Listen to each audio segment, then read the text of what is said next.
Anything to report in your practice? Có ai muốn chia sẻ gì với mọi người về cái tu hành cái vị không? Anyone enlightened yet? You know that if you enlighten, the earth would be shaking, would have shaken already. So I knew none of you has become enlightened. Cái biết mỗi lần mà có người giác ngộ đó là động đất. It's an earthquake. A real earthquake. The last time in California was about over 10 years ago. 5.1.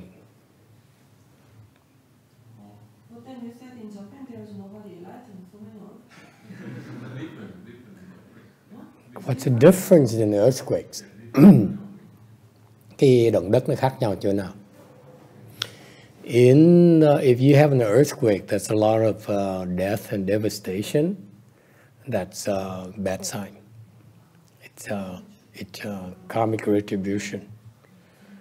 Whereas the typical earthquake for someone who's enlightened is the one that has no casualty, no really significant damage at all. Cái mà những người mà giác ngộ đó, người ta khi mà người ta có giác ngộ rồi đó thì nó động đất, có 6 cái loại động đất, nhưng điều đại khái cái loại động đất này nữa là nó không có cái ai chết chóc, không có bị cái hư hại tài sản gì nhiều. Okay.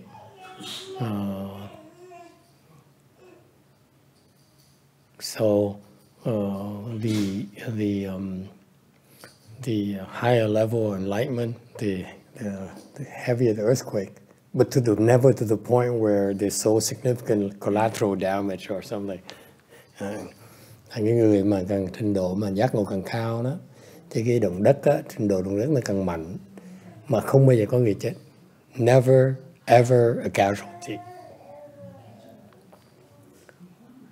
Yes, I thought it would wake you up. Are we talking about small enlightenment? We're talking about pretty significant enlightenment too. Yeah. Small enlightenment too, and pretty significant enlightenment as well. There's a full range. Động đất là tùy cái trình độ giác ngộ từ thấp tới cao. All right. Yes.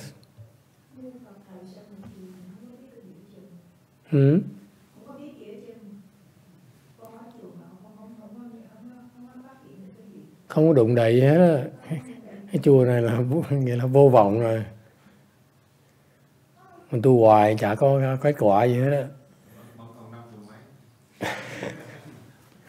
She says, how come in our temple there's no earthquake at all? I said, well, that's why we've been wasting our time. Nếu mà động đất, như có người này động đất, suppose someone becomes enlightened here. Hàng có người mà giác ngộ ở đây. Okay. The earthquake would be where? Động đất nó sẽ động đất ở đâu? We had an earthquake 2-3 years ago, small one. 2.3, something like 3 point or something like that. In Norwalk, Compton or something like that. Where is it? No, I think it was here. No, I think it started in San Diego or something. Yeah. But we're talking LA County. San Diego County is too far for us. It's territorial. It should be in a similar county, not like so far apart.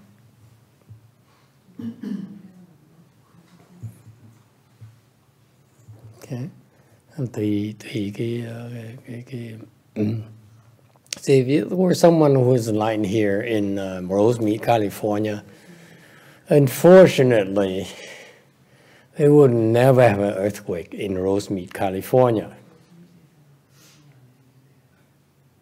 Nếu như mà có người chẳng hạn như cô Cẩn Ngân mà đệ tử Ngài Thiền Hóa đó, Suppose Master YongHua disciples here, Bùi Yến, she becomes enlightened. Cô sau nhiều năm tu hành cực khổ bây giờ đắc giác ngộ. Where would the earthquake be? Động đất ở đâu? Bà thân hương mà tôi cười ngay lập tức.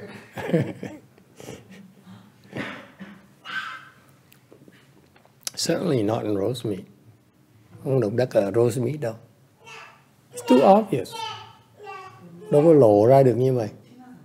Has been, like adjacent cities and stuff like that. Nó phải xa, nó đứa xa thì nó né. Chứ thôi mà động đất ở Rosemead, California, nó mình phiền lắm. Nó tới nó làm rầy mình hỏi.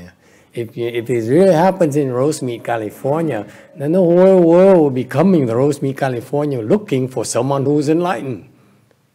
Too obvious. Thành ra nếu mà nó động đất ở thành phố Rosemead này á, thì cả thế giới thì vân tập lại Rosemead để kiếm người giác ngộ. Thì đâu bao nhiêu người đâu mà sợ. You see, Rosemead, California, maybe have about 100,000 people, 300,000 people.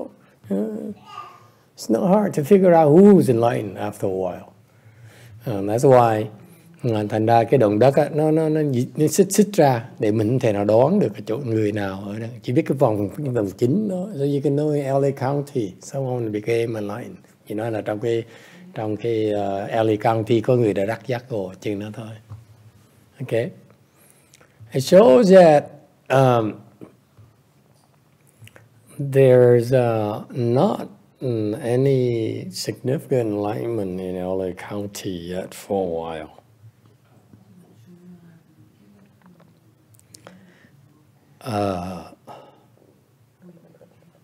Nên chứng minh quý vị thấy ở vùng LA County không có gì mà người nào làm nên trò trống gì cả hết. Okay. So, questions? Ai thắc mắc gì không?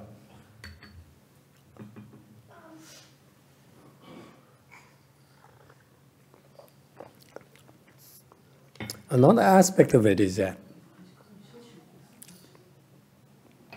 you talk about how come Japan has a lot of earthquakes. It has a lot of earthquakes because there's really no great cultivators there anymore. Lý do mà cái nước Nhật Bản mà nó động đất nhiều, nó thiên tai nhiều, tại vì không còn ai thiệt sự là tu thành tu tới nơi tới chốn cả. It's so obvious. Oh, thank you very much.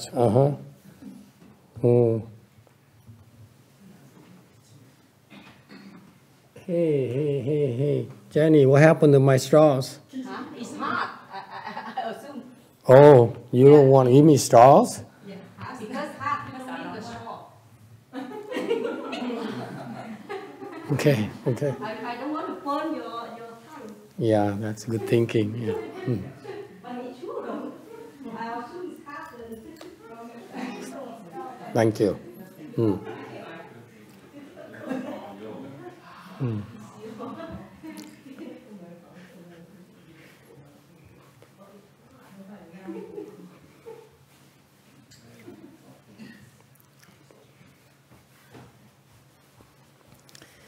And so Master YongHua says, he says, if you have a fourth stage arhat, quý vị có một cái ngài tứ quả La Hán, wherever he goes and lives and cultivates, because that's what the fourth stage arhat does. After he becomes fourth stage arhat, all he does is cultivate. Yeah. Nói là người tứ quả La Hán á, sau khi ta đắc tứ quả rồi, người ta chỉ biết tu thôi, không biết làm gì nữa. Why is that? Because he has enough wisdom, unlike you, to realize that there's nothing more important than cultivation. You won't be wasting their lives. Tại cái người tứ quả La Hán ta có trí huệ rồi, không phải như quý vị đâu. Ta biết rằng là không có gì quan trọng hơn là tu hành hết đó. Thành không còn phí thời giờ của mình, phí cuộc đời của mình nữa. So when you play the goals, compare it to cultivation too? It doesn't have to be 100%. Okay. Chơi game thì sao? Người ta phải, it could be part of cultivation because, it's part of letting out steam,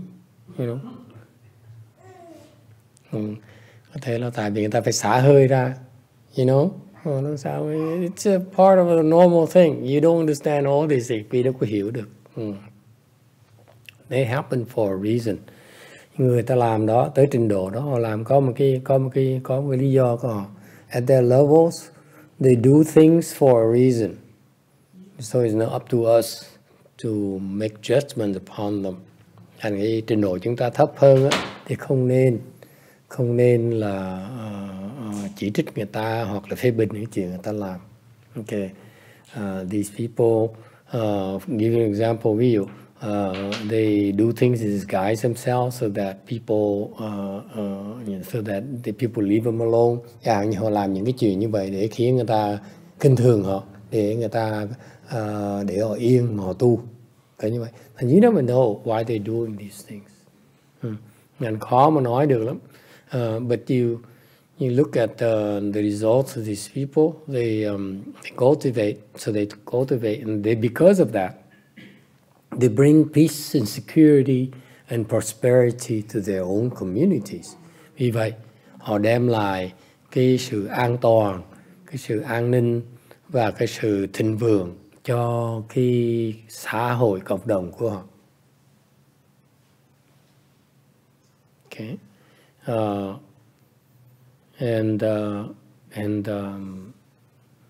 And so you cannot fake it. Thành đây là những cái chuyện mình không có thể mà làm bộ được, mình thể giả tạo được. Okay.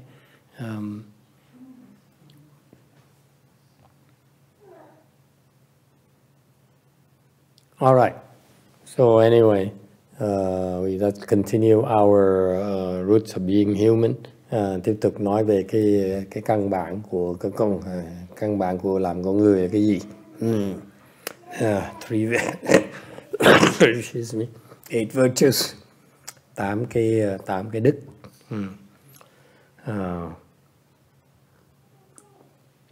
Covered first 4 already. Nói bàn qua 4 cái đức đầu tiên, which are Filial Piety, Brotherhood, Loyalty, and Trustworthiness. Oh, thank you. Thank you very much. Đòi hỏi dễ sợ ha. Very demanding master. Never happy. Thì 4 cái đức, 4 đức đầu tiên mình đã bàn qua rồi, là cái hiếu, cái huynh đệ, tình huynh đệ, cái trung thành, với là cái uy tín của con người. And then number 5. Today I start talking about number 5, propriety. Thứ 5 là lễ. What is propriety? Lễ là cái gì?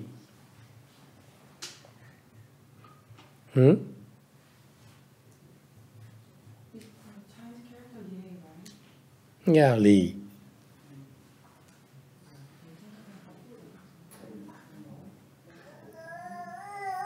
Is that lì? Is that how you write it? Lễ. It should be. So what is propriety here? What do the Chinese? Yes, Brady. Well, probably in American circles, propriety means a sense of property ownership. Sense of what? A sense of property ownership. Property ownership. Really? All right.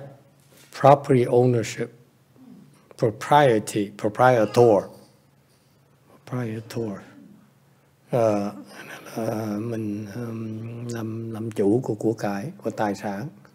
Okay. Anyone else? Anyone more Asian, please? This is an Asian lecture.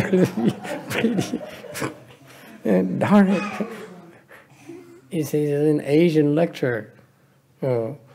That's why on New Year's Eve we don't wear antlers or 2018 sunglasses and stuff like that. It's very Asian. It's Asian culture, you know. And we're trying to import into mainstream America. Lễ là cái gì? Đấy là cái sự tôn kính quan tâm với nhau giữa người lớn người nhỏ trong cộng đồng với nhau. Cái người chủ tịch, cái người cầm đầu đến dân chúng, đến gia đình, mọi người đối xử với nhau, quan tâm với nhau và trong cái cương vị như thế nào cho nó đúng. Propriety. What does propriety meaning in English? Yes. I look at the dictionary. Mm-hmm. It's we do things and speak properly. What? We carry ourselves in a proper way. Proper comportment. Lễ là theo cái từ điển chữ Tàu đó. Lễ là mình cái cư xử của mình nó đúng. According to her Korean dictionary, okay, it means appropriate comportment, appropriate behavior. Yes? Kind of. Conforming to established standards and behavior properly. You have to accept that. That is the English translation for a reason. Okay? Conforming to the standards of customs, traditions, value systems, culture, all those things. Yes? Cái lễ này đó là nó mình phải đi từ, mình phải dung hòa giữa người Tây phương với người Đông phương luôn. Tại sao? Quan niệm người Á Châu mình như đều nó áp dụng cho cái văn hóa người Tây phương nữa. So this is a very special concept. You know, this is special. The special concepts here apply both to the Asian heritage as well as Western sensibilities. Okay, so you cannot simply say this is only for Asian stuff and this doesn't apply to Westerners. Not at all. Okay, so this propriety here means a certain level of conformity, a certain level of being accepted, striving to be accepted. Thành cái lễ này đó về cái phương diện người Á Châu giống người về phương diện người Tây phương nữa đó, thì chúng ta có cố gắng để mình được tuân theo một cái quy tắc nào, một cái văn hóa nào, một cái thể tục nào, một cái truyền thống nào để mình được chấp nhận, chứ mình không thể để người ta chấp nhận mình, người ta không bị phiền não, so that people are not afflicted by our behavior, để người ta không, cái hành động chúng ta không khiến người ta phiền não. Yes. I feel like the English translation is more understandable because growing in Asian culture, you know, I feel like some things are not explained why, and then you kind of get forced to do things. But then when I moved to America, you know, you have to stay with all different cultures, and they not necessarily have the same kind of rules. So so people that are just in Asia, they don't understand, like, you need to be open-minded to look at different cultures to behave differently in each different cases. The comment here is that she feels that in Asia people tend to be more close-minded. They're not as open-minded as the Westerners, where in Asia, unless you conform to their rules of propriety, they will have a negative image of you, impression of you, and therefore you'll be judged accordingly, right? Whereas in Westerners, we are more open-minded. It's because, like in California, we're a lot more open-minded because we are exposed to so many transients. Okay.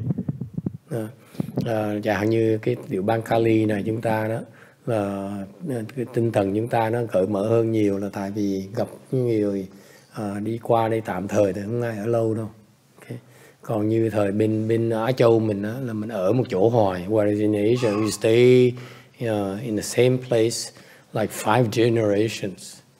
For example, an Indian guy, whose family lives in holy city Varanasi, một cái ông người Ấn Độ, 5 đời của ông á, gia đình ông là sống ngay trong cái thành phố Varanasi, là ngay bên bờ sông Hằng. Okay, so they witness all these changes over generation after generation after generation. Họ thấy cái sự biến đổi. Okay, so these people they are not they don't have they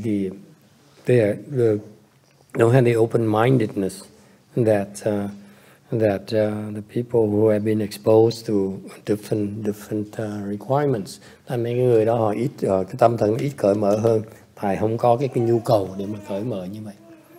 Okay. But propriety here is you look at it from a Buddhist perspective, nói về cái phương diện mà Phật giáo mình á, cái lễ là cái gì? Lý is that to me the fundamental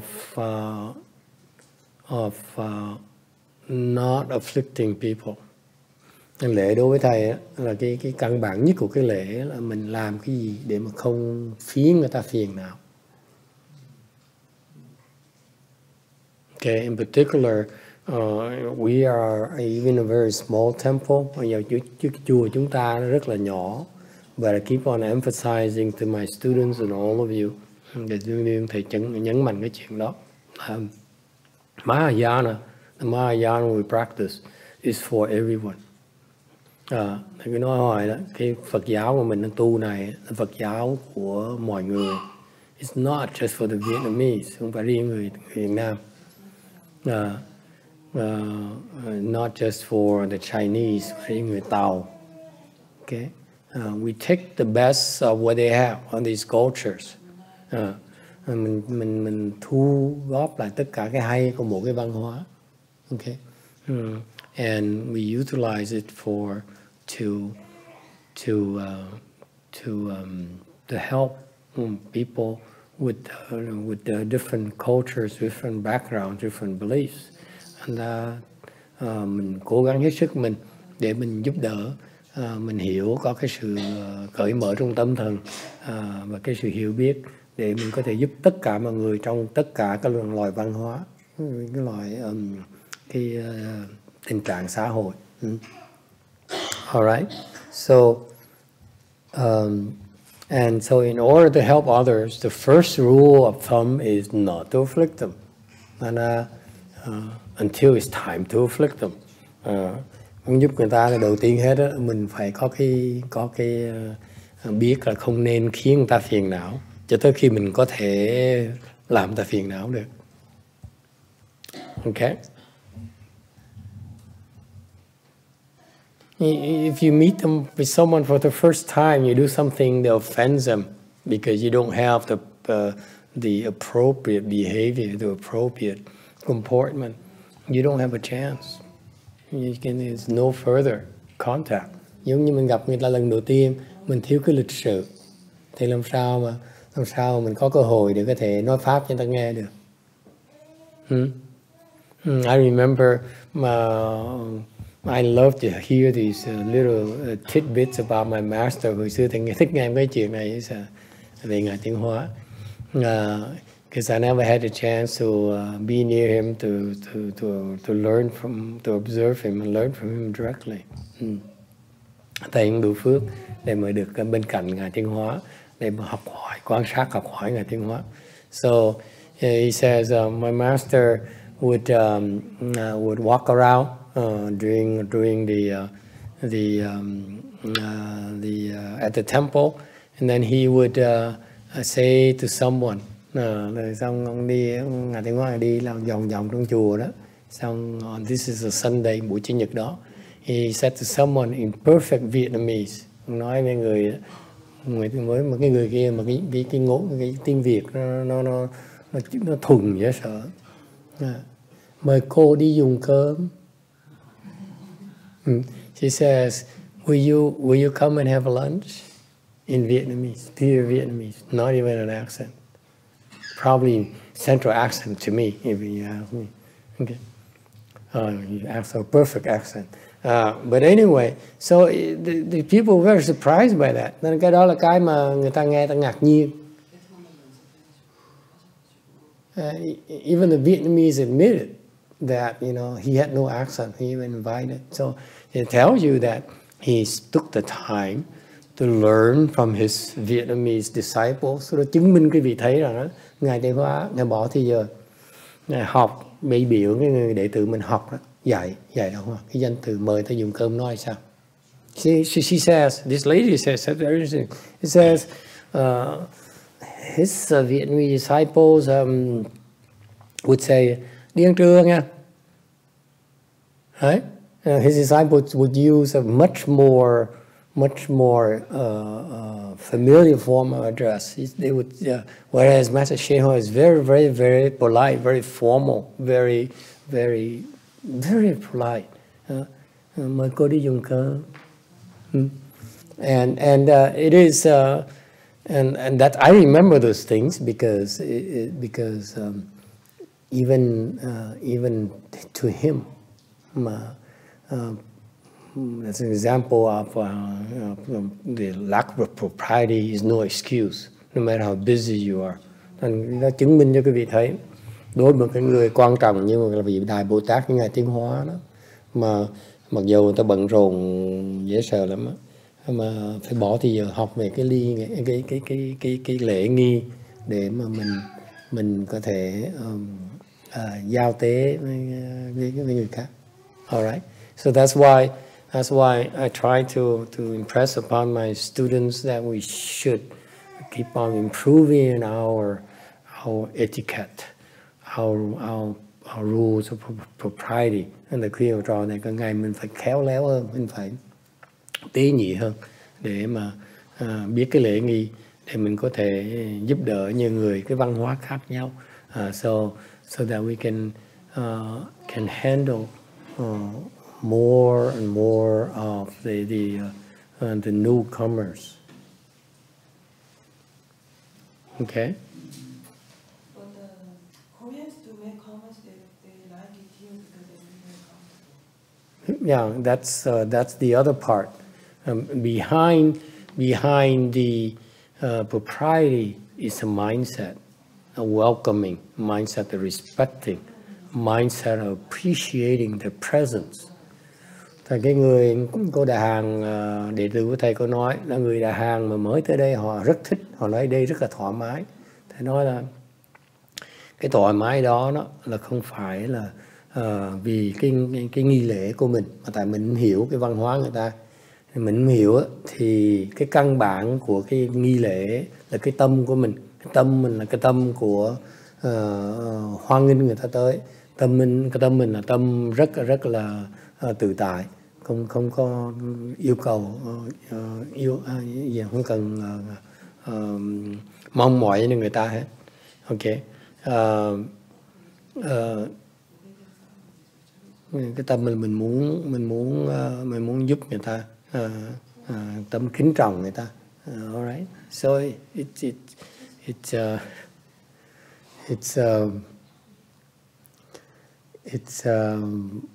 it starts with the mind, and then that's why but it's perceived by the rules of propriety. Thì cái tâm mình phải như vậy trước, rồi mình bắt đầu mình càng ngày mình thêm những cái cách mà cái uy nghi của mình, cái lễ nghi mình càng ngày nó càng tiến bộ hơn. Alright, it's a working process. Working progress. Cái đó là mình càng ngày mình càng tăng trưởng cái lễ nghi mình, chứ không phải mình ngừng lại chỗ. You don't stop there. Okay. So for example, hàng thầy ví dụ, I noticed this a long time ago.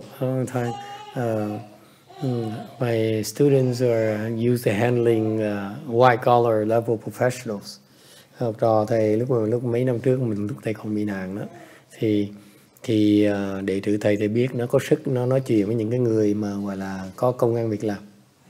But we used to have a dual service for a group of executives. Family has a lot of executive members. Thế đó là thầy mới trước có rất là lâu rồi, cũng 5, 6, 7 năm trước rồi, 7, 8 năm trước rồi. Thì bữa cái làm lễ lắm tang cho một cái gia đình nó toàn là nhà giàu không, nó toàn là chủ hãng không. So I had to spend time teaching my student on how to talk to these people. Thành thầy bỏ tới giờ thầy nói chuyện, thầy nhắc bọn nhỏ nó lúc gặp cái gì mà nói như vậy, gặp nói như vậy là đủ rồi. Don't say anymore. Otherwise they will look down upon you like a maitre d'. Okay, càng như gặp người ta mình nói vậy mình ra mình đón người ta ra sao, chừng nó đủ thôi, phải dừng lại. Còn nếu mình nói tiếp á, mình giống như cái người mà hostess ở trong cái nhà hàng sang vậy thôi, nó coi mình như vậy. And so that's why the ways that you talk to them so that they don't create offenses against the triple jewel. Anh thầy dạy không phải là để mà làm oai người ta, làm le với người ta, dạy để là giúp người ta tránh tạo cái nghiệp với tam bảo. Okay, even for these people, rich and powerful people, a thought of respect will create them a lot more merit and virtue than they could otherwise get anywhere else.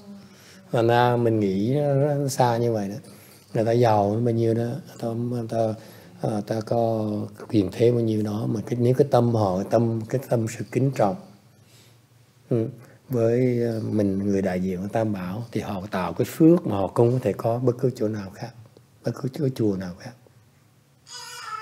Okay, these people are used to buying things. Họ cái hàng đó là hàng đi mua, muốn gì nó mua thôi, nhưng có chuyện mà tụi nó là ông trời mà. They all think of themselves like gods.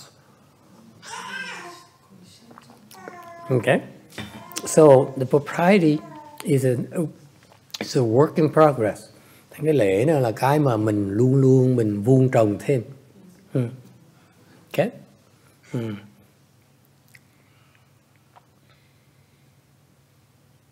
Or I once took my students to a nice hotel and walked into the restaurant and sit down and ordered something. Bữa kia thì nhớ dẫn cô Cận Ngân đi với mấy người đệ tử của thầy tới cái khách sạn nó sang lắm. Vào cái nhà hàng đó ngồi xuống kêu đồ ăn uống như thầy không nhớ nữa. Cô Cận Ngân hoàn toàn cô như còn nhớ đó, hoàn toàn nghĩ trời sao mình phí tiền dữ vậy. Cô Yin was complaining, he said, "You are poor, I know you have no money. Why would you go to a fancy restaurant and waste your money on this?" Cô Ngân cọc lắm nha. Nhưng mặt nổi sân nó xây sao phí tiền dữ vậy. Thầy phí tiền dữ, right here in front of everyone. How could you waste your money like this? I know you don't have money.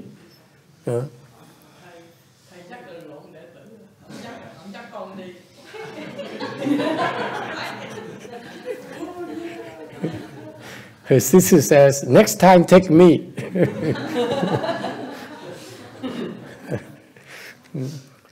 So I explained to her, listen, I need these people, my students, to see how the kind of service they get in a better restaurant, so that when these types of people, these type of customers come to our temple, we may not have the same type of linen, the same type of food, okay, but the quality and the attitude will not be lacking.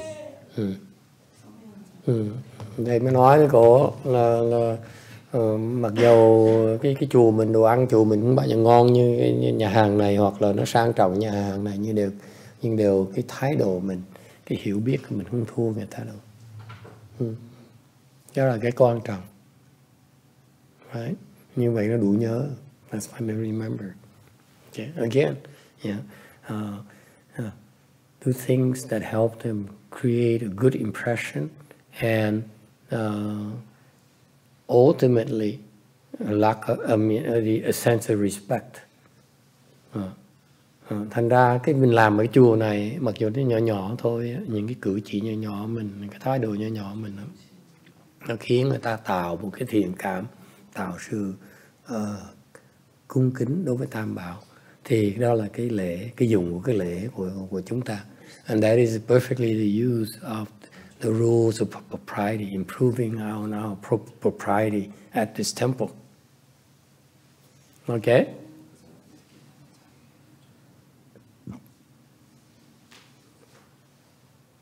All right?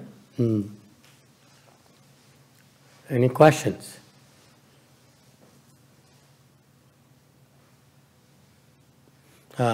No questions. Then moving on to number 6. Okay? Maybe you have a chance to finish it tonight.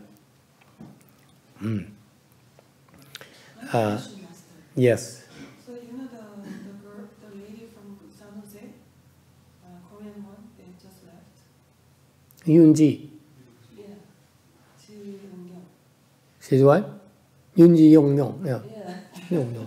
Yong. The Korean guy. Excuse me. I think I'm figuring how to speak Korean. You just mumble in your mouth as you come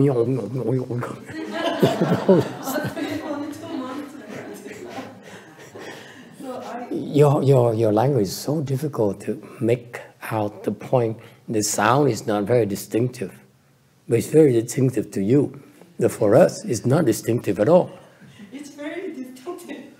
Yeah, I know. It's weird. I mean, you go so fast, and it's like it all makes sense to you. But for Americans, like syllables, right? Anyway, sorry. So she's like a perfect example of a typical Korean person that was raised in Korea. Yes. They're very careful to be very polite. Mm-hmm. To the point where they feel very uncomfortable. But nobody forced them, but it's kind of like cultural thing. So when you go to a new place, it's like probably extra careful. Mm-hmm. It's like she's not comfortable being so polite. She's not comfortable being what? So she's just trying to be polite as she was taught since she was little, but it's like a very typical Korean person to go to a new place and put the most efforts to be comfortable, be most polite. Mm-hmm. So I noticed that she's not comfortable because she's very careful of every single detail. Right. So I tried to help her to feel more comfortable. Like, oh, it's okay. You don't have to worry about it. You first need to be yourself. Don't try to. People are very easygoing here. Is it still okay to help them to feel that way? Because they're already polite, but I'm like going backward. Well, we Vietnamese like to make you Korean sweat a little. First. And she looks more comfortable at the end of, toward the end. Yeah. Because she was sitting a lot and, she looked more being comfortable here. So she has a good point. He says one of our recent visitor is a Korean lady from up north, from a Korean temple. And she came down here for a few days, very brave girl, okay, and speaks very highly for her, that she dares come here, very open-minded, right there. Một cái người mà cái tâm thần ta rất là cởi mở, ta không bao giờ nghe tới mình hết á, mà ta xuống để chơi tỉnh bờ, okay, dám em 4 ngày liên tiếp, came down here 4 days, whatever, 4 or 5 days, that's most remarkable.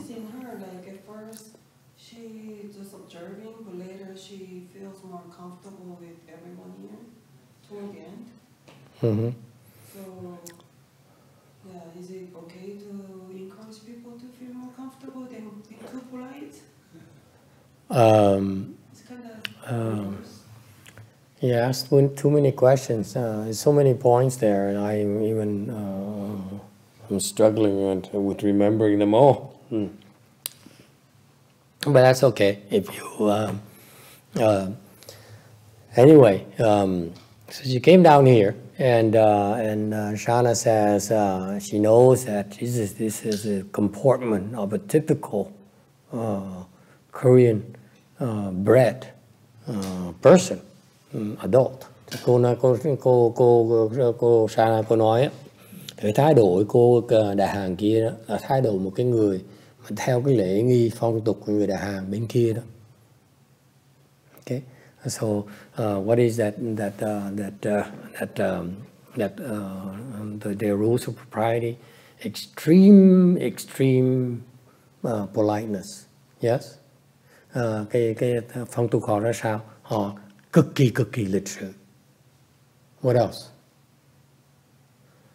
Careful not to make any mistakes. Yes. Không muốn làm sai lầm gì hết. Right? What else? Every moment she's concerned, like, what if this person... So you worried about what people would think of you? Mình đừng lo người ta nghĩ về mình. That's what we're trying to... You come to Lu Mong Temple, you worry about Gujin, what Gujin's going to think of you. Cô, quý vị mà tới Lưu Sơn Tự, quý vị phải lo là cô Quảng Ngân sẽ nghĩ gì về quý vị.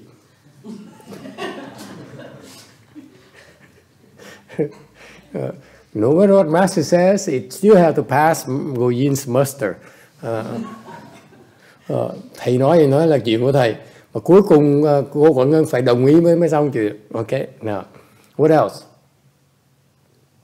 That's a lot of pressure on yourself. You're thinking áp lực dễ sợ. I mean, like you watch yourself, you know, you don't want to walk too fast, but they walk slower than me. Oh, I better slow down.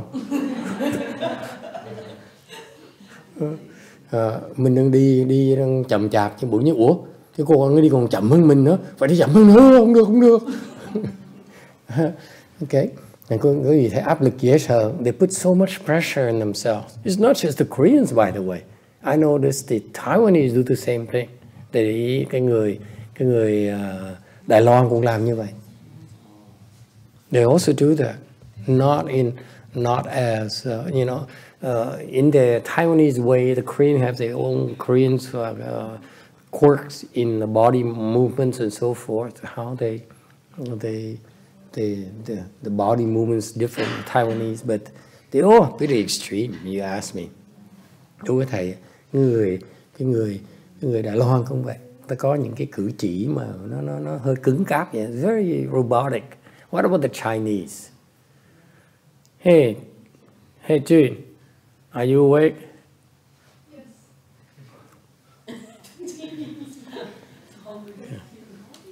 So do Chinese have a certain, are the Chinese like that too?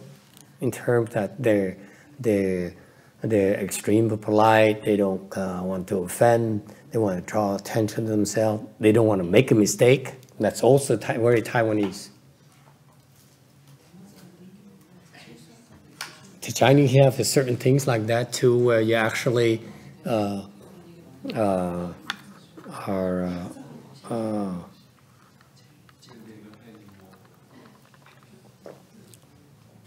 yes or no? Sorry, what's up? She wasn't paying attention. Forget the Chinese then. No energy. She's so tired. Yeah. Okay, go back to sleep. Go back to your pixel.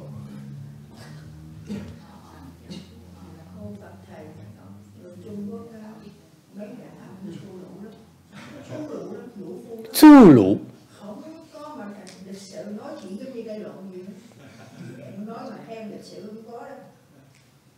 We have an anti-communist here who claims that the Chinese people are very, very coarse. They're not polite at all. They beat the wives and children.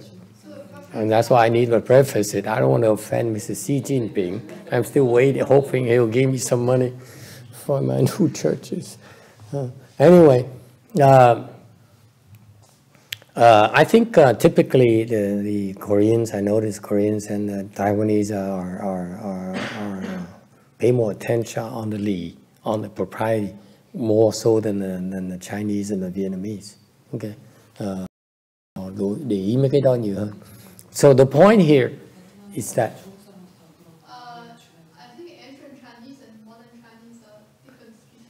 Right. Absolutely. The younger Chinese are so Americanized. Yeah. So I think the Asian Chinese Because they hang around at the internet cafes now in China. That's where they learn all the manners from. They don't talk to their parents anymore. Yeah. So that's why it gets lost. But China is big, so there's like 1%, 5% people still like Asian Chinese. Yeah, but on the other hand, the one who are well-to-do are from the cities. That's why there's a huge change. And then the poorer ones go to the cities and they're not bred, they're not taught about Li either. The struggle for making ends meet is too strong for Li to become important. It's true not only in China, in Vietnam, in Myanmar, everywhere. Okay, it's the better to do civilizations, countries like Korea and the Taiwanese, we've been doing for a long time, and without having too much social upheaval. That's when they hang on to these old traditional values. I think it's just my personal opinion. I'm not an expert in cultures anyway, world cultures anyway. But anyway, so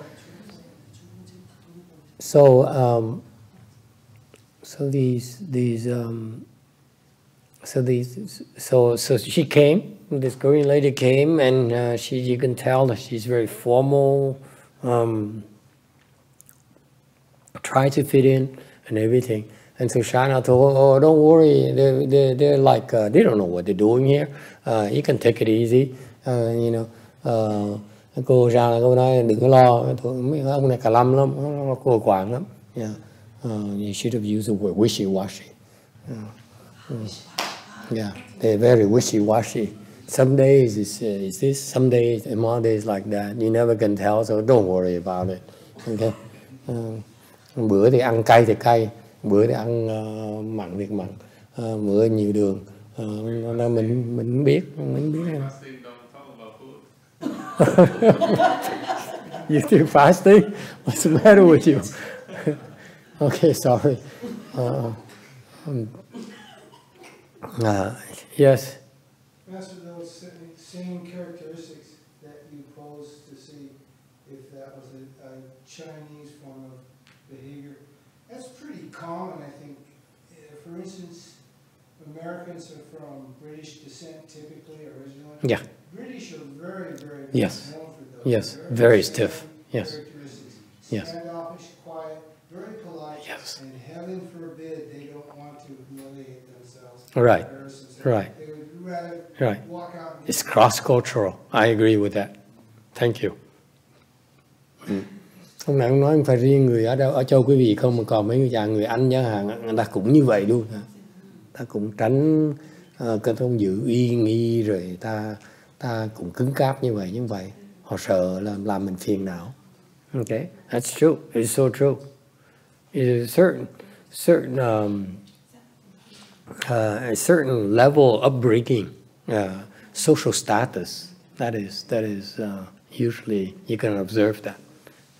Not just American, just British, but you talk about for example, I used to work with rich Americans.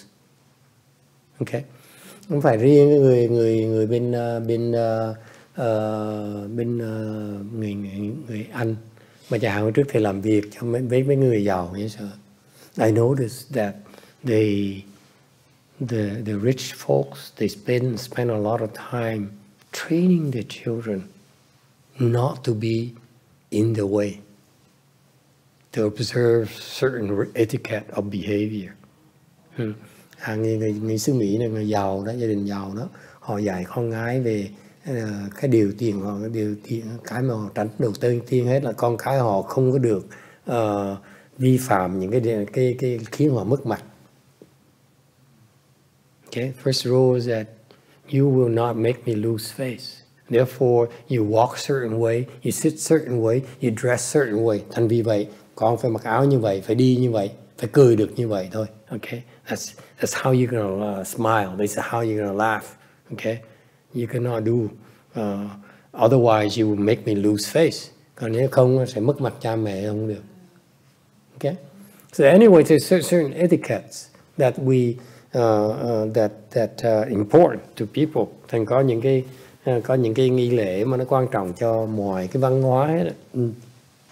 Okay, and so the lady and so Shana said that, and after a few days she began to relax. Sau một thời gian này, sau thì cái cô đại hàng đó, cô bắt đầu cô thoải mái rồi. Okay, and khi mà cô đi rồi là cô rất là thoải mái. And by the time she left, she's very comfortable with us. Yes, okay, yeah, much better. Well, she's still very stiff, but a lot more relaxed. Okay. So what's the point? Ý nghĩa là sao? First of all, part of ourselves, we need to be sensitive to people's sense of propriety. Thứ nhất, chúng ta người tu hành phải bén nhạy hơn về những cái nghi lễ, cái tinh thần nghi lễ của người khác. Whether it's Korean, whether it's rich, whether it's poor, whatever, it doesn't matter. Okay, you need to be sensitive to it. Mình phải biết có cái sự tế nhị ở đó.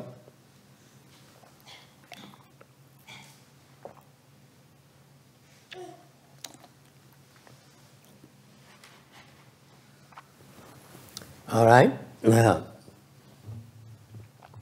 And number two, so that's how that's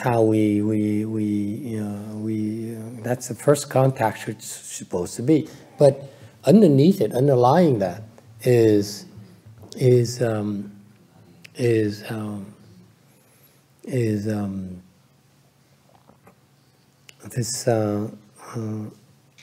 We have our own rules of propriety. Nên cái chùa chúng ta có những cái luật lệ về cái nghi lễ chúng ta. What are our rules of propriety? Did we talk about this? Huh? Mình có nói chuyện về cái luật và nghi lễ bên chùa chúng ta là gì không? Yes. Respectful. Mình kính trọng người ta. Doesn't matter who they are, we respect them.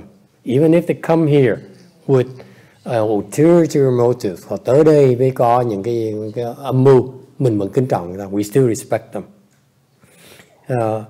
Even if they're both evil, we're respectful too. I think there's always exceptions, but this one we should be respectful.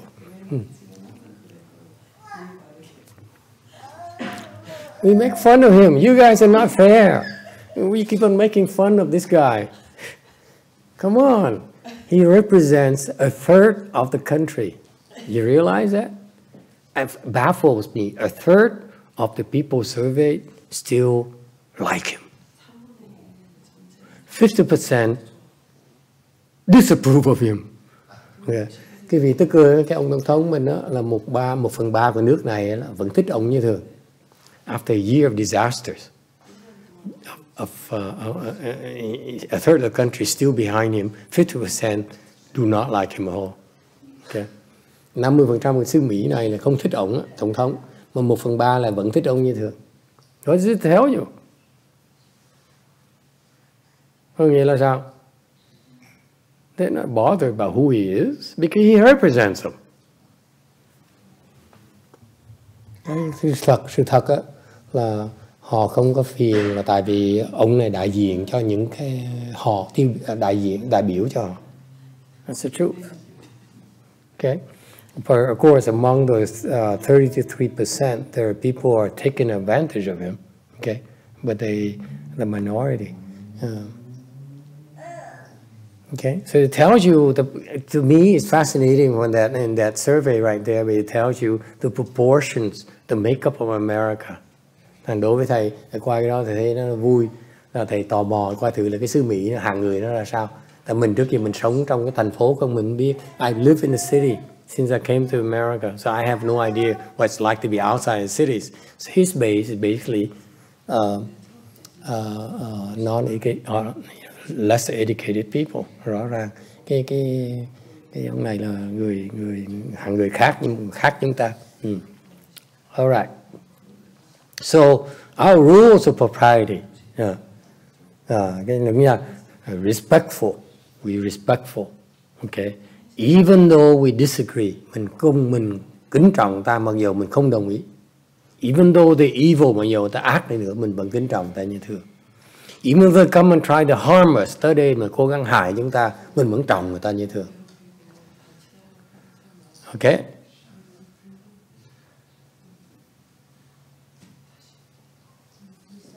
What else? Cái gì khác nữa? What are other rules of propriety for our temple?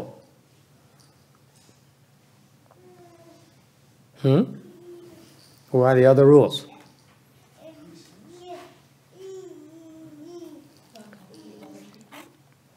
Sorry?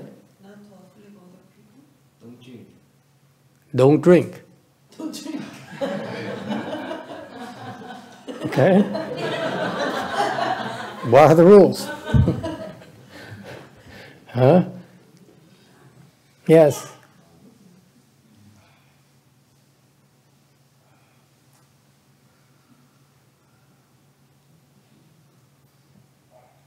I'm glad I brought it up because this is something I never really emphasized that much. Cái này cái mà mình thì lâu thầy không có nhấn mạnh lắm. When people ask for help, you drop everything to help the person until the person gets what he or she wants. That's our rules of propriety.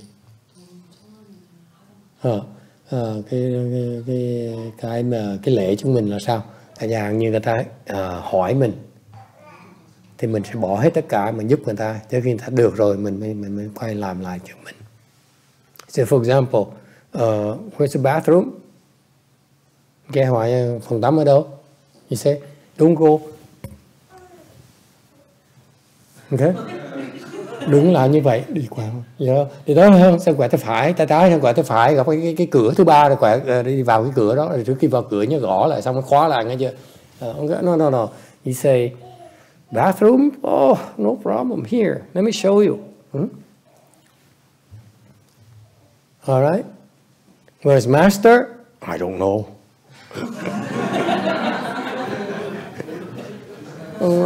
Phương trường ở đâu? Không biết nữa. Okay. All right. Those are rules of propriety. Where is donation box? Here, let me take it out there. Okay. Go where all the flashing signs says donation box are. You cannot miss them. Okay. Any questions? Okay. Cái đó là mình cái đó là cái tập khí mà rất là tốt. It's a very good habit that you know, you drop everything to help others get what they want. Okay. Cái đó tập cái thói cho quen, người ta yêu cầu mình giúp đỡ, mình giúp hết tận lực tận sức mình giúp người ta, xong rồi mới làm cái chuyện của mình. Alright. What else? Còn gì nữa?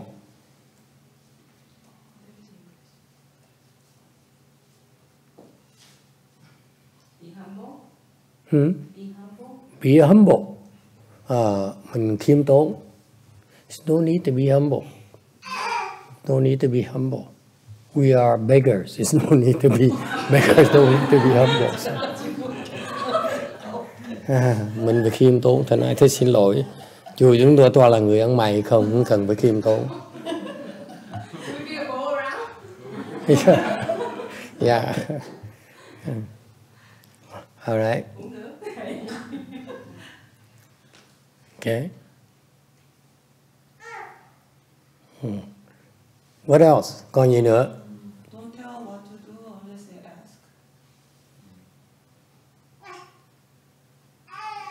Yeah, you don't tell people. You know. All right. So one more rule is that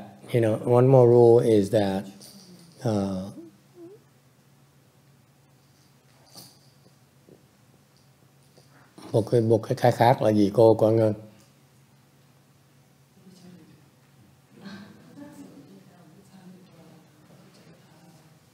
She does it every single weekend.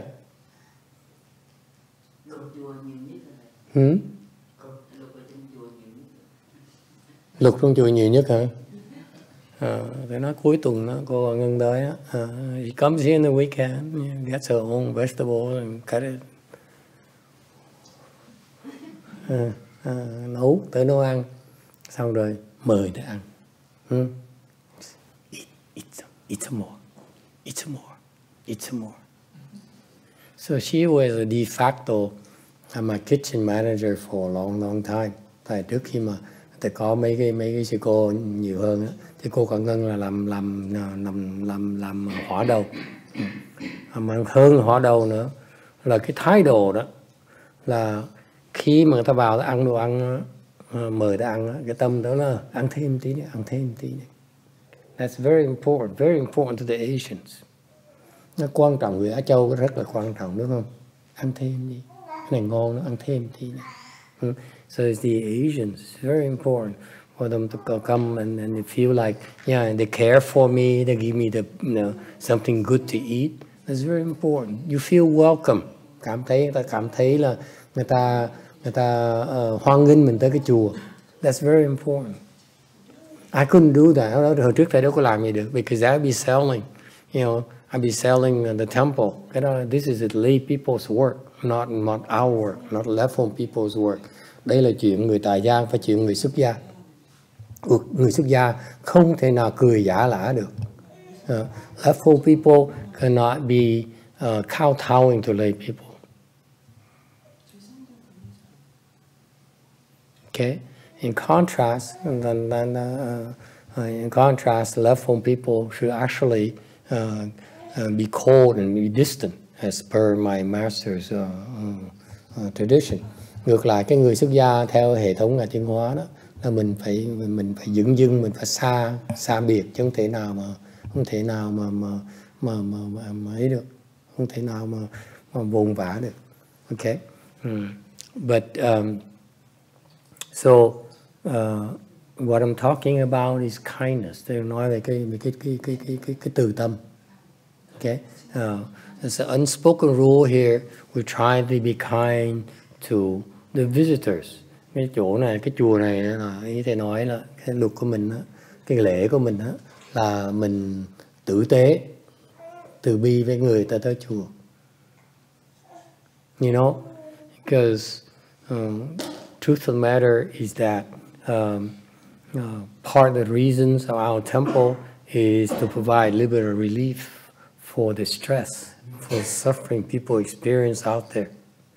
Sự thật á, là chùa chúng ta đó, nó là mười mấy năm qua đó, 10 năm qua, hơn 10 năm qua ở đây đó, chúng ta cố gắng giải vây được một phần cái sự đau khổ, cái sự căng thẳng tinh thần, cái sự khó khăn trong cuộc đời của mọi người khi họ tới chùa, họ đem tới chùa. Okay? That's what we do. That's part of our work. With no expectation, mình mong cầu vậy đó. And that's what she used to embody. Cái đó là cái cô còn trước thầy làm việc nhờ chuyện đó, thầy cảm ơn chuyện đó. Okay. She's a very good-hearted person, very opinionated like hell. Cứng đầu dễ sợ lắm á. Nhưng đều cái tâm rất là tốt. That's what it takes, by the way. The reason that Korean lady visitor became more relaxed because she realized that everyone is kind, no one is judging her. Cái lý do mà cái cô Đà Hà mà lúc mà trước khi cô đi ra đi, cô cảm thấy là thoải mái hơn là tại vì cô để ý rằng là không ai phê phán cô cả hết. Okay.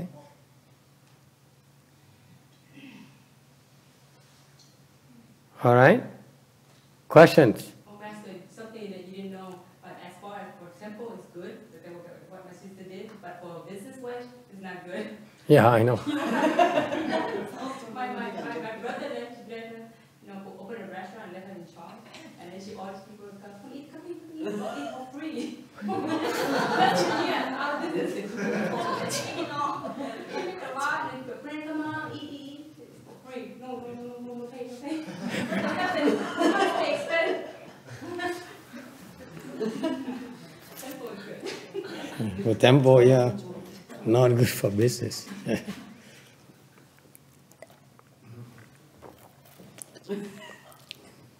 Any other questions? So these people that they come here, and some of them are stiffer and so forth. Okay, and you try.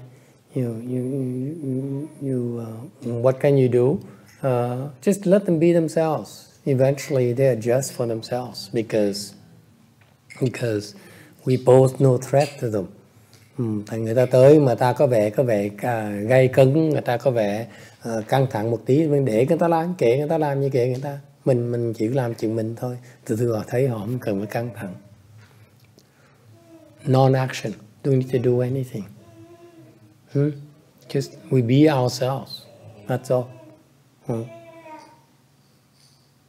All right? Questions? Ai thắc mắc gì không?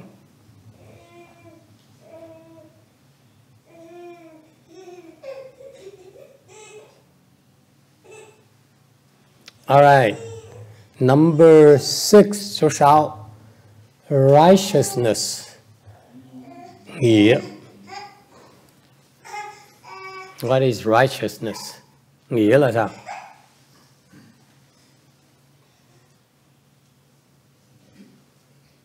Yes. Doing the right things.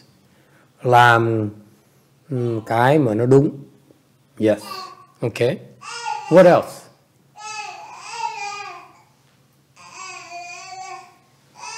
What does this Korean character mean? I mean, Chinese character mean?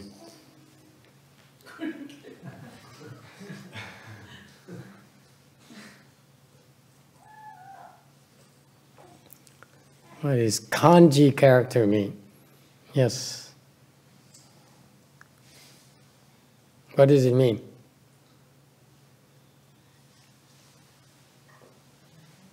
This is very confusing teaching. Yes. In our Chinese, yi means follow the yi. There's another word, yi qi. Yi qi. Yes. That means if our fans, just as take one for example, we are fans. If we suffer a lot, we have the quality, we have the right to help you. That's yi. Right. It's just not friends, just your someone you know, the one you close. Okay, then you will shoulder the burden with them, right? You share the burden with them, right? You don't let them sink by themselves. Right? Cái nghĩa này người Tàu nghĩa khí đó, cái nghĩa khí, cái nghĩa là nghĩa khí đó.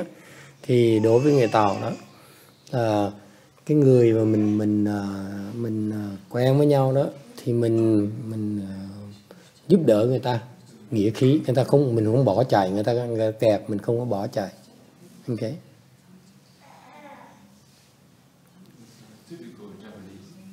Typical Japanese. I would say I've met so many Mexicans here who like that. Không phải riêng người Tàu đâu, mà để ý cái xứ này đó có nhiều người Mễ Tây Cơ như vậy nha. You know, they see you in trouble. I noticed, for example, the other day, a few months ago, we're moving the fridge back to the houses. Mấy tháng trước đó, chúng tôi phải dọn dời cái tủ lạnh về. And back then we didn't have the proper dolly, furniture dolly. Hồi đó chưa có cái dolly đó. So we had to lift it. 4 of us would stand up and lift the thing up to the red truck. Đó dòn đi bằng cách là 4 người nhấc cái đó lên xe truck, xong rồi để cột nó lại, xong chở lúc mình nhấc xuống. Lifting up is easy, lifting down is much harder. Yes, and back then we forgot about Sean.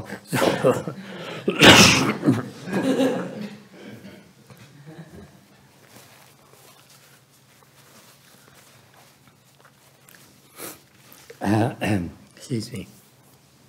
So when we try to lower the fridge from the truck, thì hồi đó mà khi mà đem chiếc cái tủ lạnh mà muốn dời nó xuống từ cái xe đỏ mà xuống sàn đó, có 4 người à, 4 of us, it's not enough. I was concerned because it's the weight. If someone crushes someone's fingers, no more hands and eyes.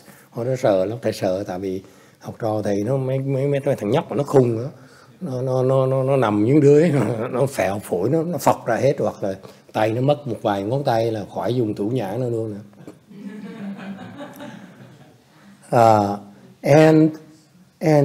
As we struggling there, I noticed there's on Evelyn there's a lot of cars driving. Hồi đó xe cái đường Evelyn mình nhiều xe đi qua đi lại lắm. Thì bỗng nhiên để ý thấy thầy nhảy lắm, để ý thấy có chiếc xe there's a Forerunner, older Forerunner, black Forerunner. Thấy chiếc xe truck màu đen nhỏ đó, loại cũ đó, loại xưa rồi.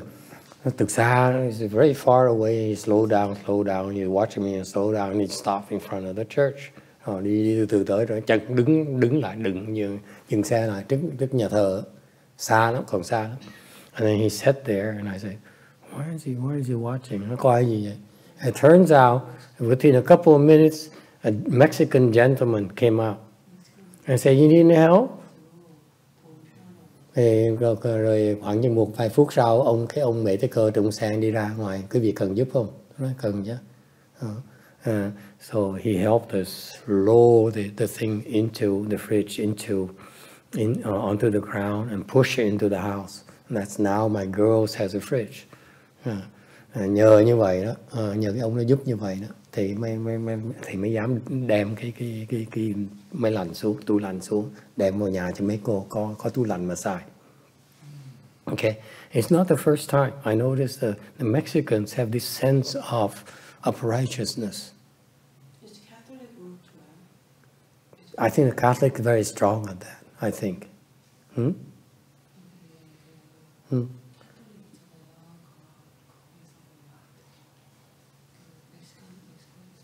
Okay, that is the sense that if someone is in trouble, you will not walk away. You will help them first.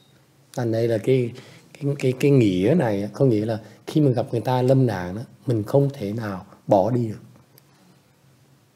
Yes, Brady. Well, the use of righteousness that we use a lot is it differs a little from the right thing. I could give you an example. Would be if you were selling some property, a little farm, or somebody offered you the amount you wanted, and you took it. That would be the right thing to do. But say the person also was bidding on it, was an old man that wanted to obtain that property again. It was his family's. He wanted to come on it, and let's say he was going to die on it, but he couldn't come up with all of the money. But you could see the righteousness in allowing him to have that property. So instead of taking the extra few $1,000s, you sell to him. That would be the righteous thing to do. Right. Yes, that too. Okay, that's a sense of doing the right things we talked about. And that's meaning that you see people in trouble, you don't just walk away because it's not right to walk away. It's the same kind of spirit. Quý vị thấy không? Cái nghĩa này là khi người ta lâm nạn, mình không thể nào mà quay lưng bỏ đi được. Nó rất là căn bản của cái bản tính của con người. This is basic to how we made up. I know it's easy for you to say my mom's my brother's in trouble, I cannot walk away. Cái vị cha hàng như nhìn thân nhân mình mà lâm nạn mình thì bỏ đi nó dễ dàng lắm. But this is like extends way beyond that. Nhưng mà riêng như đừng có mà bất cứ người nào mình thấy ta lâm nạn mình không thể lâm lơ được. The sense of, you know, the right thing to do is to help them. Okay, help people in trouble. Yes. Yes. Can I share a story? Sure. So a long time ago, the temple was very poor, and I came like Long time the temple was very poor. poorer, a lot more poorer. And then I think it's when only Master Xianjie was there, and I started coming not too long time ago, and then I tried to cook things for the temple, and then I remember you decided to reimburse some of the grocery shopping. So Master Xianjie gave me like I think $100 or $200 to go buy some grocery at the time because I was very poor at the time also. And suddenly I got a phone call from Lydia that her mom just got really sick in Mexico. She can't go anywhere. She's hospitalized. So Lydia had to go to Mexico to fetch the mom to come to America, and we have no idea when she's going to come back. It was only after she worked for me for a few months. So for me, it's a lot of risk because I don't have a lot of money to go on for business. So at the time, I took out the money from the temple grocery shopping fund, and I gave it to her. And I said, hey, take this to go to your mom. And then she's so worried, oh, Shana, that's your money from temple. You're going to make a big crime. I said, don't worry about it. I'll fill up from somewhere for I don't know, but I'm sure I can fill it up, you know, next time somehow. And I just gave it to her, and she looked so grateful about what I did at the time. And we almost cried because it was like really like difficult time. And I think that kind of action at that time that happened, I think that's one of the things that we still talk about it, because we went through such a difficult time, and like I couldn't just walk away like, oh, it's your problem, you know, I can't go, because I was really stressed out because she's not promised to come back. When she's gonna come back, she's not saying anything, but I couldn't tell her, you know, I'll go look for somebody else. So she just left to Mexico with that temple grocery money. Yeah. So we still talk about it. And how much was that? I returned the money back. Okay, then we should be okay. We don't want to rip the triple jewel off.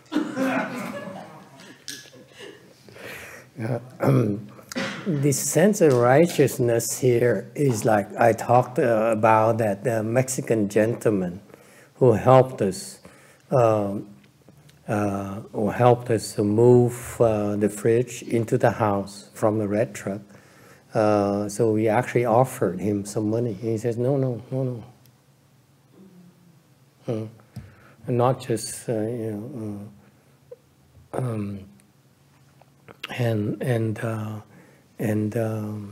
know, he was walking away. So we offered him some cans of soda, and which he took. Okay.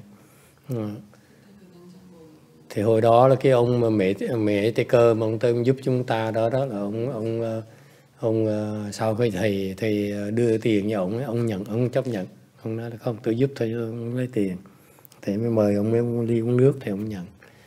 The point here is that when you do something righteous, you do it for yourself, you don't do it for reward. Thầy hiểu cái tinh thần, cái nghĩa này đó, mình làm cho mình chứ không phải làm cho người ta đâu. You miss it completely. You think I'm doing the right thing because it's the right thing. No, nothing more than that, because it's the right thing to do. Cái nghĩa nó hay vậy đó là mình làm tại nó đúng thì mình làm thôi, mình không cần biết nó lợi nó hại. All right. When you have a chance to help and it's the right thing to do, just do it. You don't worry about it. You can't calculate. Đừng có tính toán. Yes, Billy. Someday we might need help too. Absolutely. It doesn't matter, Billy. We just help. We don't care if someday we need help and someone helps us or not. It's not the whole point. The whole point is that right then, someone needs help. So our fundamental duty as human being is to help to the best of our abilities. Cái nghĩa là vậy đó, mình có làm cái chừng nghĩa là tại vì cái đó là mình làm cho mình, tại nó có ý nghĩa cho mình, chứ không phải mình làm đó để cầu lợi, là cầu sự biết ơn người ta. Okay? It just help because it's the right thing, you know. This is just that kind of appeals to everyone deep in their heart, but most normal people anyway. Cái tâm mỗi người mình, nhưng mà ai thấy cái việc nghĩa là mình muốn làm hết, right? Okay, one or two people. Well, at least it's not as bad as I thought.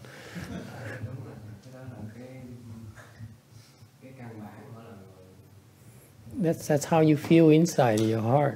And I find Confucius to be such ingenious. He can see all these fundamental things. Về phục Ngài Khổng Tử như đó, dạy mấy căn bản mình thấy rõ ràng, mình nói nghe mình thấy nó có lý ngay lập tức. You know, it makes sense to us. It appeals to us instinctively. Okay? It's only all cultures. Tất cả văn hóa nào cũng có chuyện như vậy. Because all of us are human beings. When we have a chance to do something right, we do it. Okay? Ai cũng, bất cứ văn hóa nào cũng là con người cả. Thì mà ai cảm thấy chuyện nên làm mình làm thôi, mình không cần biết nó là cái gì hết.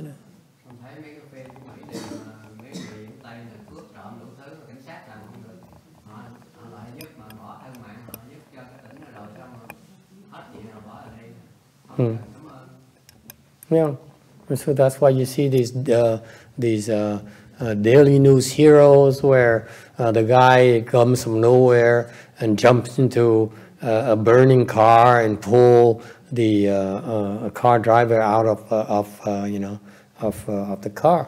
Cái vì bởi vì trên cái tin tức này rất là thông thường xảy ra, có nhiều người ngẫu nhiên có nổi tính anh hùng lên, người ta bị tai nạn, leo vào nhà cháy để mà bưng đứa con nít ra khỏi nhà, hay nó.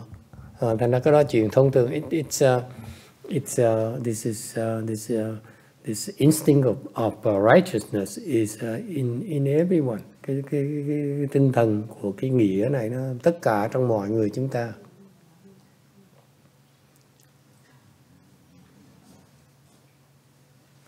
Okay? Questions? Ai thắc mắc gì không?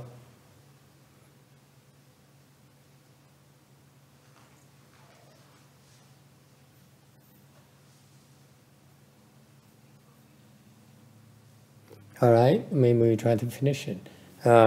Incorruptibility, number 7. Thứ 7 là cái mà cái liễn là liêm.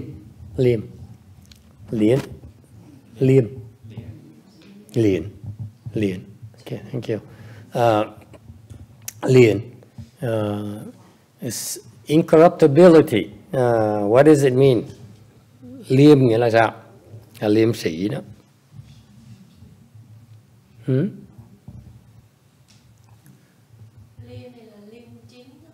Liêm chính, okay. What is it?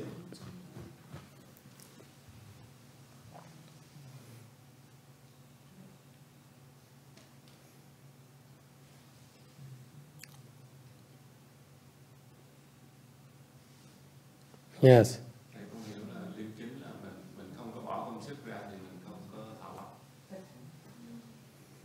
Bỏ công sức ra là meaning that không bỏ công sức thì không tạo lộc. If you don't work for it, then you don't benefit from it, right? You didn't do it, you didn't have any part in it, then you don't benefit from it. Không làm thì không có được hưởng, không có đòi hưởng. Okay? You have no contribution, you don't ask for a share of the benefits. Yes? Right? So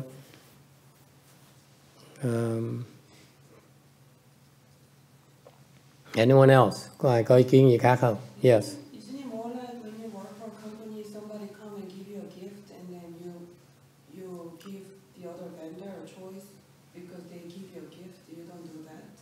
Yeah, incorruptibility here also means that you cannot be bought.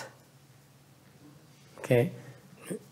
Nghĩa này là cái liêm này có nghĩa là liêm chính, có nghĩa là cái vị không người ta cũng không thể mua chuộc cái gì được. Ok, cô Tân Hương. Thưa Phật thầy, liêm chính tức như con người có đạo đức. Bất cứ mình làm cái gì cũng gì có đạo đức rồi, đi đầu. Mình làm gì cũng có liêm chính hết trơn. Theo chữ liêm là gì? Bất cứ sự chuyện cái gì cũng có công bằng, có ý nghĩa. Chứ không có đùa theo mình làm vậy thôi. Đạo đức đi đầu thôi. Okay. She says you observe the rules of virtue, the way of virtue in everything you do.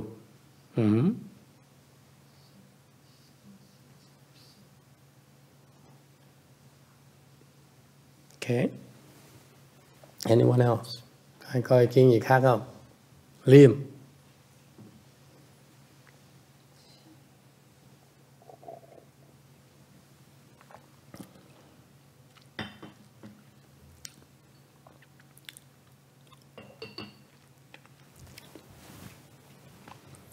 Incorruptibility. You don't put your personal gains above everyone else's. Đừng có coi là đừng có cầu cái tư lợi mà coi trọng tư lợi hơn tất cả mọi người. This is very, very against the Western notion of the Western value system. Cái này phải chỗ của mình, cái điều tâm chỉ của mình là không tự tự lại thôi. Cái điều tâm chỉ của dạng thành với của mình nó lương tương tự là không tự lại. Yeah.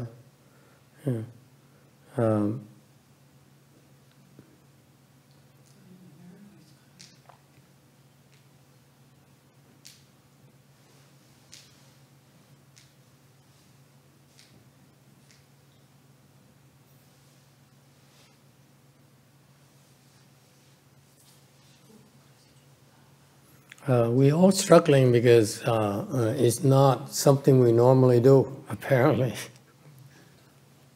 Yes, sir. In Chinese, 连 means 连接大公无私. 大公无私. That means you do anything is for public, not for personal. Right. Okay. 大公无私. 无私. Theo cái người Tàu thì nó rõ ràng hơn là cái liêm này là mình đại công mà vô tư, meaning you benefit, you work for the benefit of the greater communities instead of seeking personal benefits. Yes. Okay. Liêm này là mình làm lời cho. I think it's clearer the way he explains it. Thank you very much. Okay. Cái liêm này là mình làm lời cho cái đại vụ, đại công, chứ không vì và không cầu cái tư lợi trong đó. So what happened here, what he's talking about here, and thank you, I appreciate it. I'm struggling a little bit. Is that you set your mind on working for the greater good, okay, and not for yourself. Yes? Not for your personal gains. Cái tinh thần của liêm này là mình làm công, làm lợi cho cái cho mọi người, cho tất cả, chứ không phải trong đó trong việc làm mình chỉ làm lời cho người ta cho mình không cầu cái tư lợi cho mình. The simplest clean definition, yes? Very, very simple definition. Mình làm lợi cho mọi người. Mà trong việc làm đó mình không cầu cái tư lợi của mình. Okay, so for example, people corrupt. Những cái người nhà hàng như bên kia tham nhũng chẳng hạn. Okay, the Chinese are corrupt, the Vietnamese are corrupt, the Americans are corrupt, you know. Những cái người mà ta tham nhũng là sao? It's because exactly they're not. They don't have incorruptibility. Họ tham nhũng tại vì họ thiếu cái tinh thần liêm chính này. Yes? All right. And finally, number 8, cuối cùng số 8. A sense of shame. Sỉ.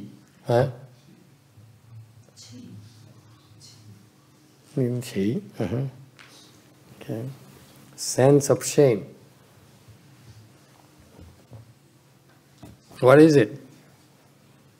Sỉ là cái gì?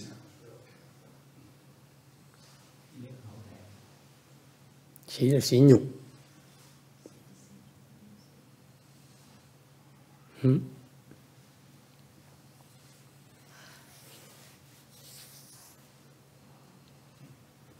What's true?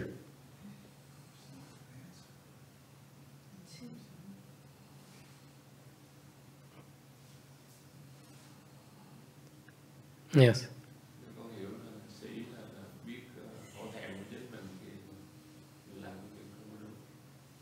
You shame yourself. Why you shame yourself? When you do something wrong, you feel shame yourself. Làm sai, mình có cái tinh thần hổ thẹn ở trong đó. It's very fundamental.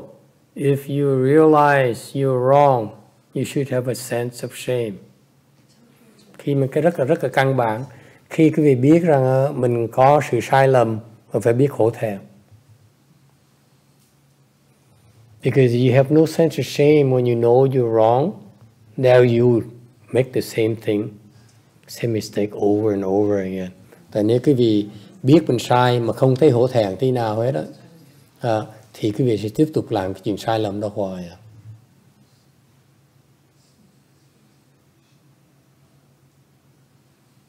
Agree? It's that simple. You're not even ashamed when you know it's wrong. Then, in essence, you plan to do it again. Yes? You know, the story that I'm trying to share, I just remember my sister, she told us a story about Master YongHua. He had a disciple, and he take care of the treasury, the money, and the people donated to the temple. One day he took the money, and he do something to help somebody, and when Master YongHua, by now, he actually kick him out. Oh no! He dropped him off and he had to be out. He didn't do that hàng trường nó bị thầy cô hiền nhẫn đó phải không? Ôi ơi. I took the money back. No, because I think Master YongHua tried to send him a message, and he actually like kick him out of the temple, but then he had to leave the temple, but he don't want to keep begging and begging until that's his one he stay. He didn't put it back. Tại cái tiền đó người ta lại đặt ra cái nệm, rồi cái thầy kẹt thì thầy lấy đi thế, sư phụ không thế, sư phụ phạt. Yeah, we don't have the full story, so we don't know. Okay. Yeah. So yeah, I heard different. I heard tidbits about it. That's. All right. Yes, sir. You were talking about a sense of shame being human, and I can remember back somewhere in my Christian upbringing being told that as humans we should be shamed. We should be ashamed, and I just realized what it was because we let Jesus die for us. So that meant that we should be shamed, humans with shame. Yeah. Thank you for bringing that up. Our from a Buddhist perspective, về cái phương diện Phật giáo mình, okay, you don't examine the sense of shame here. You said the Catholic said you should be ashamed because you failed God, you failed Jesus. Cái Thiền Chúa giáo thì ta nói là quý vị nên có cái mặc cảm hổ thẹn, tại vì quý vị là không xứng đáng là con chiên của Phật, con chiên của Chúa với Chúa Trời, đó là Giêsu. For us Buddhists, we talk about having a sense of shame. Bên Phật giáo mình á, là mình nói về cái tinh thần hổ thẹn này á. Tại sao mình nói cái này nó quan trọng? Why do you say it's important? Not because that we are not worthy to be disciples of the Buddha. Không phải vì chúng ta là không xứng đáng là đệ tử Đức Phật. I assure you, none of us is worthy to be disciple of the Buddha. Thật là không ai xứng đáng là đệ tử Đức Phật. Okay, we fall way too short. Mình có nhận, we too icky. But why do you have a sense of shame? Nếu vẫn có cái tinh thần hổ thẹn là sao? Because you need to stop the mistakes. Là tại vì cái đó căn bản với trong Phật giáo nên quý vị phải ngừng làm những cái chuyện sai lầm. That comes first. If you want to make progress, making progress has more to do when you're stopping making mistakes than doing the right things. Cái sự thật ở trên Phật giáo mình Đại thừa mình, quý vị có biết cái ý mật là gì không? Quý vị muốn tiến bộ đó, quý vị phải ngừng làm những cái lỗi sai lầm thì quý vị sẽ tiến bộ, chứ không phải là tiến bộ tại làm đúng mình tiến bộ. See, the worldly people, cái người thế gian này, the world people says, tell me what to do. Okay, người thế gian nói là tôi cần làm cái gì? To be rich. Okay, để mà that's worldly things. Cái người thế gian nó cần làm gì tôi làm ra tiền. It's different from cultivation. Nó khác về cái tu hành một tí. You say, in order for you to be rich, go buy a lotto ticket, for example. Let's give you an example instruction. Now it's $400 million lotto pot, 2 pots. So now your chances are double. Okay. Bây giờ cái see now she's paying attention. Những thiện triện đỉ. Bây giờ cái lô tô nó có 2 cái, một cái 400 triệu, 2 cái là 800 triệu luôn. We can fix Blue Mountain very, very quickly, overnight even with that kind of money. Okay? We can fix Way Mountain, in a month. Cái tiền đó chắc chắn mình mua sửa xong còn mua thêm nhà thờ nó lớn hơn nữa. Thành ra mình làm tiền, muốn làm tiền, thế gian pháp đó là khi làm thầy sẽ ra tiền. Còn bên Phật giáo mình khi mình muốn tu thì nó khác. Whereas when you cultivate, it's exactly the opposite. This is why worldly people don't get it. Thành người thế gian người ta không hiểu cái chuyện này. He says, I want to cultivate. Tell me what to do. Người ta vào tôi học hỏi thầy nó là bây giờ tôi muốn tu, thầy phải dạy tôi làm cái gì?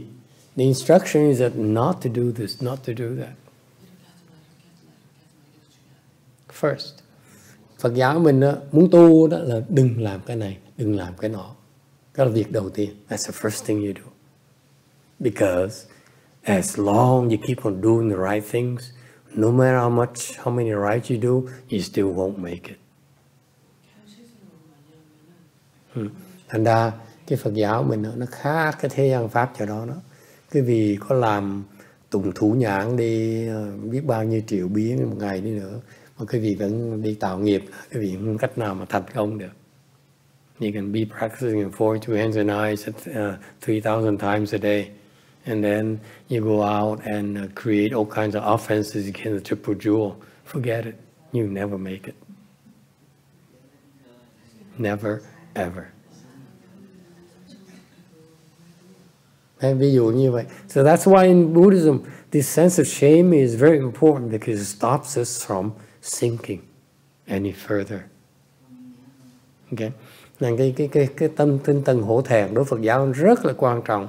để chúng ta ngừng bị chìm thêm.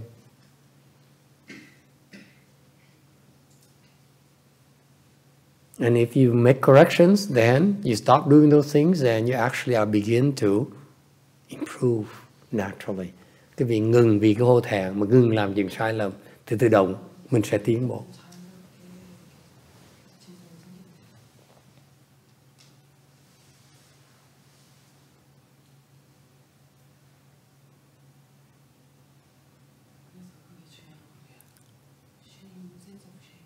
Alright. Ai thắc mắc gì không? Không ai thắc mắc thì mình ngừng lại đây. If not, we stop here tonight. Thank you.